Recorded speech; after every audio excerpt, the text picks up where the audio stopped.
नमस्कार and welcome you all to study IQ. मैं हूं प्रशांत धवन। नाउ रिसेंटली आपने इस टॉपिक से रिलेटेड बहुत सारे आर्टिकल्स देखे होंगे, नहीं देखे तो मैं आपको दिखा देता हूं। चाइना इज सिंकिंग, इससे रिलेटेड बहुत सारे आर्टिकल, चाहे आप CNN, New York times, Washington post, दुनिया भर में ऐसे आर्टिकल्स पब्लिश किए गए हैं क्योंकि एक सैटेलाइट बेस्ड स्टडी करी गई। चाइना के पूरे मैप को स्टडी किया गया और उस पर एक बात पता लगी कि चाइना बेसिकली डूब रहा है और इनकी जो 1/3 आबादी है ये बहुत ही बड़े रिस्क में है। इनके जो बड़े शहर हैं most probably in the future ये लिटरली डूब जाएंगे और पॉसिबिलिटी है कि इवेंचुअली, आज से मैं कहूंगा कि 30 से लेकर 40 साल बाद, चाइना का जो कोलैप्स है ये यहीं से स्टार्ट होगा। नाउ सबसे पहले हम बात करते हैं आने वाले 25 सालों की। 2050 इतना दूर नहीं है जितना आप सोच रहे हैं। आज से 26 साल बाद, ये बाय द वे गोल्डमैन सैक्स की प्रेडिक्शन है कि 2050 में दुनिया की सबसे बड़ी इकोनॉमी होगी चाइना, नंबर 2 पे होगा USA और नंबर 3 पे होगा इंडिया।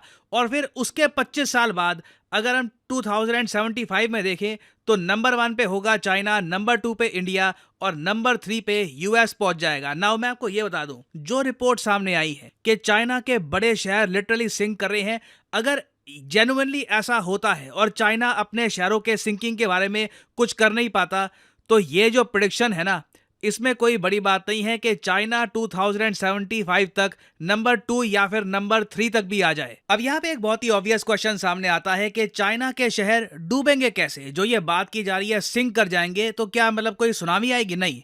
देखिए होगा क्या, चाइना ने इतने बड़े स्केल पर इंडस्ट्रियलाइजेशन करी है कि जिस जमीन पर इनके बड़े शहर बने हैं, यहाँ पे मैं बात कर रहा हूँ बेजिंग की, जंगजाओ की, ताइजेन की, इनमें से कई शहरों का नाम हो सकता है कि आपने सुना ना हो, मगर मैं आपको बता दूं स्काईलाइंस के हिसाब से, इंफ्रास्ट्रक्चर के हिसाब से ये इंडिया के कई बड़े शहरों को कन्विंसिंगली बीट करते हैं। मगर चाइना ने देखो एक प्लानिंग में एक गड़बड़ ये कर दी कि इन शहरों के नीचे जो जमीन है यहाँ पर बहुत ज़्यादा बड़े स्केल पर एक्सप्लॉयटेशन करी है पानी की और वेरियस और रिसोर्सेज की। आप खुद ही समझ सकते हैं कि अगर एक शहर आप बनाते हो एक ऐसी जमीन पर जिसके नीचे बहुत सारा ग्राउंड वाटर है, अब उस ग्राउंड वाटर को लगातार आप निकाल रहे हो, ऑब्वियसली एम्प्टी स्पेस बनेगा, खाली जगह बनेगी। और वो खाली जगह कैसे भरेगी? जब आप ऊपर लगातार बहुत सारी बिल्डिंग्स बनाते जाओ, ऊपरी सतह का वजन बढ़ाते जाओ, तो एक टाइम पे आके धरती धंसना स्टार्ट कर देगी। और यहाँ पे आप देख पाओगे ये एग्जाम्पल है सिंकिंग का। जो हम कहते हैं ना कि देखो चाइना सिंक कर जाएगा, इमीडिएटली ऐसा नहीं है कि पानी में डूब जाएंगे शहर, बट इनके शहरों में कई जो बिल्डिंग्स हैं, कई जो घर हैं, ये जमीन में धंसना स्टार्ट कर देंगे। इस पर BBC ने आर्टिकल पब्लिश किया है और कई जगह इन्होंने शो भी किया है कि किस तरीके से चाइना के बड़े शहरों में जमीन धीरे धीरे धंसना ऑलरेडी स्टार्ट कर चुकी है। अब यहाँ पे आप एक क्वेश्चन पूछ सकते हैं कि ऐसा सेम केस इंडिया में नहीं हुआ था? कुछ टाइम पहले याद है न्यूज आ रही थी कि हमारा एक शहर है जोशीमठ, ये डूब रहा है, इट इज सिंकिंग। यहाँ पे आप देख पाओगे जोशीमठ सिंकिंग। तो ये भी सेम केस है क्या? जी हाँ, ये भी सेम केस है। ओवर पॉपुलेशन, गलत तरीके से कंस्ट्रक्शन कर देना, उसके अलावा जो नेचुरल फ्लो ऑफ वाटर है इसमें रुकावटें आना, इस सब की वजह से सब्सिडेंस होता है। बट चाइना का केस बहुत ही यूनिक है क्योंकि चाइना अपनी सतह के ऊपर जो इंफ्रास्ट्रक्चर बना के बैठ गया है, जो इनके जगमगाते स्काई स्क्रेपर्स हैं, जो इनकी ह्यूज पॉपुलेशन है। बाय द वे आपको पता होगा चाइना ऑल्दो इंडिया से साइज में बड़ा है, मगर इनकी 90% आबादी एक बहुत ही छोटे एरिया में रहती है। यहाँ पे आप देख पाओगे चाइना का एक बहुत ही बड़ा हिस्सा है। यहाँ ये जो पूरा इलाका आप देख रहे हो यहाँ पर, जो टैंगजोंग लाइन के लेफ्ट साइड में आता है, जो इनकी वेस्टर्न साइड में आता है, यहाँ पे इनकी सिर्फ 6 से लेकर 10% आबादी रहती है क्योंकि बहुत सारा एरिया माउंटेनियस है, एग्रीकल्चर यहाँ पे हो नहीं सकता। और 90% जो एक्चुअल पॉपुलेशन है चाइना की वो रहती है इस इलाके में। तो ये एरिया डेंसली पॉपुलेटेड है।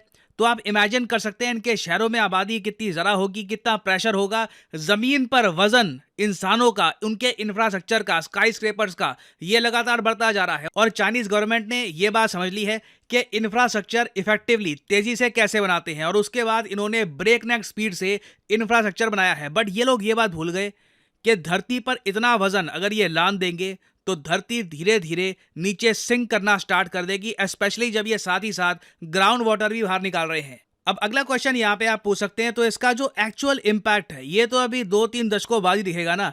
देखिए हो सकता है कि जो इसका बड़ा इम्पैक्ट है, मतलब कि कई इनके शहर हो सकता है उसका एक बड़ा हिस्सा धंस जाए जमीन के अंदर, ये तो काफी टाइम बाद दिखेगा। मगर उससे पहले आप एक बात नोटिस करोगे, चाइना में लगातार बाढ़ आती रहेगी। इनके कई शहरों में इस तरीके के दृश्य आपको देखने आम हो जाएंगे।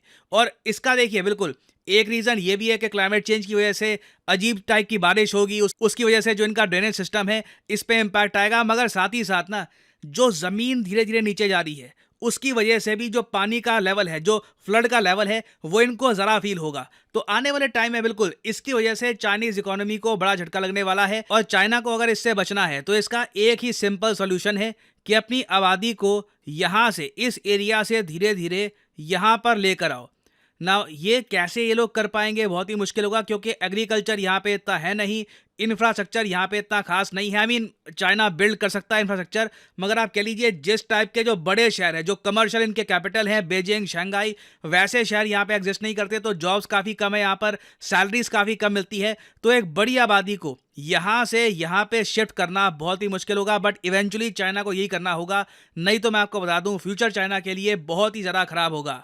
अब यहाँ पे आप एक सवाल पूछ सकते हो कि दिल्ली में बैठकर मुझे इतना ये सब पता है, मैं आपको रिपोर्ट्स दिखा रहा हूँ, डेटा दिखा रहा हूँ, चाइना में बैठे शी जिनपिंग को पता नहीं है कि ये प्रॉब्लम है, इसका ये सोल्यूशन है, ये करते क्यों नहीं है फिर ऐसा? देखो, आपको पॉपुलेशन मूव करनी है, उसके लिए बहुत ही इंपॉर्टेंट है कि आपके देश में यंग लोग हों।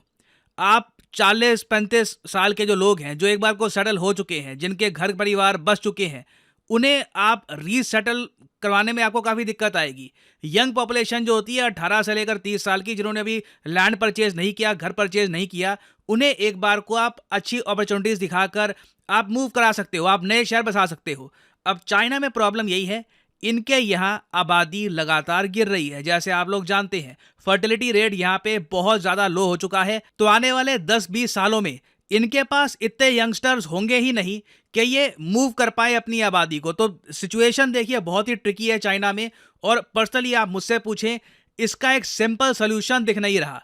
तो आने वाले समय में सरप्राइज मत होइएगा अगर रिपोर्ट सामने आती है कि चाइना में लगातार बाढ़ आ रही है और इनके शहरों को हैवी लॉस हो रहा है, क्योंकि ये चीज़ होनी ही है अनलेस चाइना कोई एक बड़ा मेजर चेंज करता है, जिसके चांसेस कम ही लग रहे हैं। नाउ फाइनली आपसे मैं एक क्वेश्चन पूछूंगा। क्वेश्चन ये है कि हाल ही में यूएस मिलिट्री ने अनाउंस किया है कि ये एक अफ्रीकन कंट्री से पुल आउट करेंगे। आपको बताना है कि ये अफ्रीकन देश कौन सा है। ये है यहाँ पे आपकी options, Zimbabwe, niger, south Africa या फिर जाम्बिया।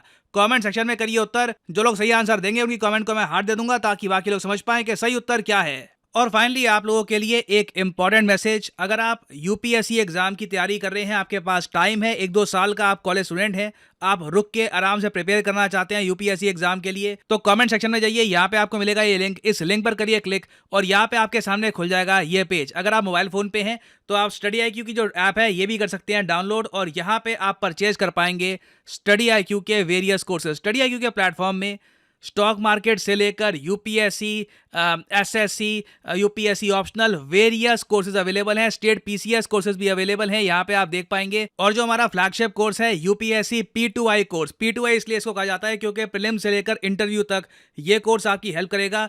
इसे आप परचेज कर सकते हैं यहाँ पर कोड PG10 लगाकर। ना यहाँ पे आपको और भी बहुत सारे कोड्स दिख रहे होंगे, सिविल और वेरियस और कोड्स हैं ना। इन कोड्स को आप अगर यूज करते हैं तो आपको मैक्सिमम डिस्काउंट नहीं मिलेगा। अगर आप यूज करते हैं कोड PG10 तो आपको मिलेगा यहाँ पर maximum discount possible. So use the code PG10 and save money. By the way, इस कोर्स में आपको 30 महीने की वैलिडिटी मिलती है, तो मतलब कि पर मंथ आप 1000 रुपए से भी कम पे कर रहे होंगे for your UPSC preparation. So use the code PG10 and save money. इसी नोट के साथ ये है वीडियो का अंत। Thank you for listening and as always may the gods watch over you.